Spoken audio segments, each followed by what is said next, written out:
วันผูกของวันผูกก็เป็นวันผูกเหมือนกัน วันที่มีก็คือวันนี้ทำดีก็ทำวันนี้ทำบัดดีก็ทำวันนี้ทำต้องแต่เขาต้องการไปไหนล่ะต้องการไปสวรรค์ต้องการความสุขในชีวิตประจำวัน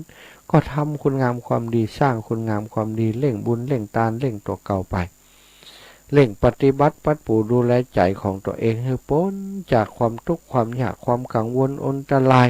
ความทุกข์ความยากเกิดขึ้นจากไหนเกิดขึ้นจากความยึดมั่นถือมั่นยึดเขายึดเราตัวกูของกูอันนี้มันติดเฮามาแต่น้อยฟังแต่เฮาหูความมาใครได้อย่างให้ดินขวดดินขวดกูใครได้กูใครได้ ที่มันให้ดินขวดดินขวดน้องน้อยนั่นนะมันบอกว่ามันชื่ออย่างนะ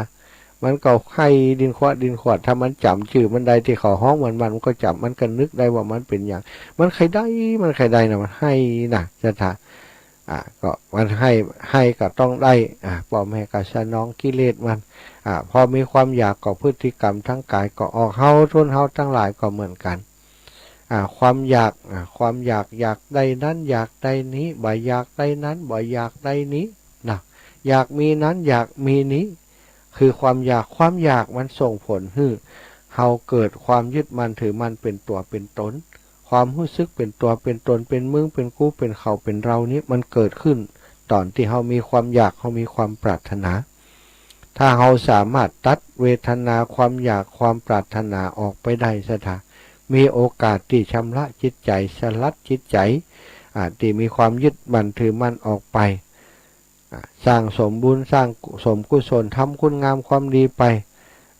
บ่ต้องหวังอย่างนักนะทำคุณงามความดีขอให้ได้ทำก็พอทำแล้วชีวิตที่มีอยู่ก็มีความสุขอย่างศรัทธาญาติโยมฮือตาลทุกวันนี้ฮือตาลไปโอ้มันมีความสุขมันมีความอิ่มเอ็มถ้าเป็นตาลแต่นะตาลที่ฮือไปแล้วโอ้สมมุติว่าถวายบิณฑบาตพระสงฆ์องค์สังฆเจ้าถวายไปแล้วโอ้ดีใจวันนี้ได้ถวายตาลท่านคงไปได้ฉันทำให้ท่านได้มีกำลังวังชาได้ปฏิบัติธรรมทำตามคำสอนของพระพุทธเจ้าได้เป็นเนื้อนาบุญของเฮาพอใส่บาตรไปแล้วก็ดีใจปลื้มใจวันนี้ได้ใส่บาตรแล้วบุญกุศลจะส่งยุให้เฮาไปมีความสุขในภพภูมินี้ในชาตินี้แล้วก็ถ้าเฮาตายไปอย่างคติเปิ้นว่าก็ได้ไปสู่สวรรค์วิมานมีความสุขกับการฮือตานอันนี้เรียกว่าสร้างประโยชน์ให้กับตัวเก่าเลือกทางที่ดีให้กับตัวเก่าทางที่ดีที่อยู่นี้ก็ดีที่จะไปตั้งหน้าก็ดีเฮาเท่านั้นศรัทธาจะเลือกให้ตัวเก่าได้ว่ามีไผเลือกให้ไผได้มึงเนี่ยอย่างอีนะอินนี่มึงเนี่ยอย่างอีนะบ้านนี้ช่างจะได้กระดามเท่าเขาบ่เอาแล้วจบข่าวศรัทธาเขาต้องสั่งตัวเก่าเขาต้องทำตัวเก่าเขาคิดว่าไอ้อย่างเป็นสิ่งที่ดีทำแล้วสุขใจทำถ้าคิดว่าการฆ่าสัตว์ตัดชีวิตดีกว่าทำไหมกะเนาะ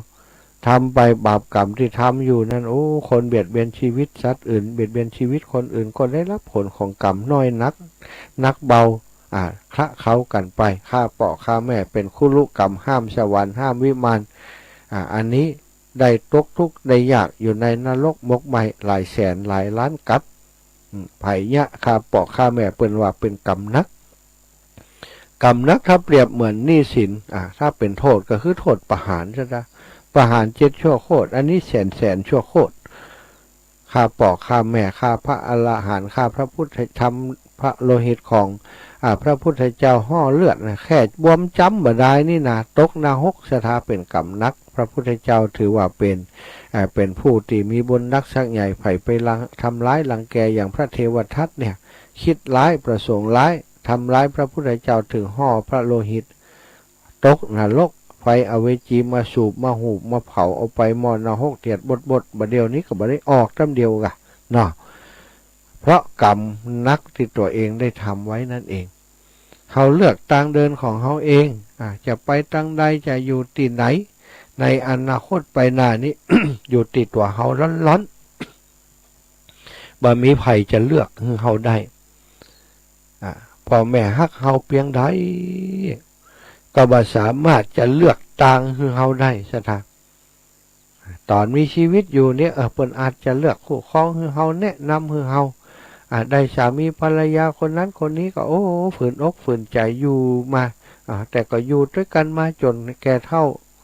เฒ่าชะแลแก่ชรามันแล้วทีนี้ที่จะไปตั้งนานนั้นโอ้อีพ่อแม่เลือกเฮ้ยมึงไปสวรรค์เน้อย่าอีย่าอีเด้อมันเลือกเฮ้ยบ่ได้ซะท่าอยู่ที่ไข่ที่มันบุญไผ่บุญมันไผ่ขำนึกขึ้นได้ปฏิบัติดีปฏิบัติชอบก่อนแน่นอนไปสู่ภพภูมิที่ดีไปสู่สวรรค์ไปสู่วิมานเลือกบดีก็คือตกนรกมกไหม้ไปเป็นสัตว์นรกไปเป็นสัตว์เดรัจฉานไปเป็นเพศทวิสัยก่อนแล้วแต่กรรมไผ่กรรมมันเนาะก็ต้องเฮาอายุนักกันแล้วอีปออีแม่ถึงจะนักจะน้อยบ่สำคัญณวันนี้เฮามีวันจริงๆของเฮาอยู่ก็ควรที่บ่ประมาทในกายสังขารบ่ประมาทในการทำบุญสุนทรทานวันเวลาล่วงไปบัดนี้เฮาเนี่ยยังอยู่เป็นคนเฒ่าคนแก่เนี่ยยังอยู่ยังลุ่มยังหลงยังงมงายอยู่กา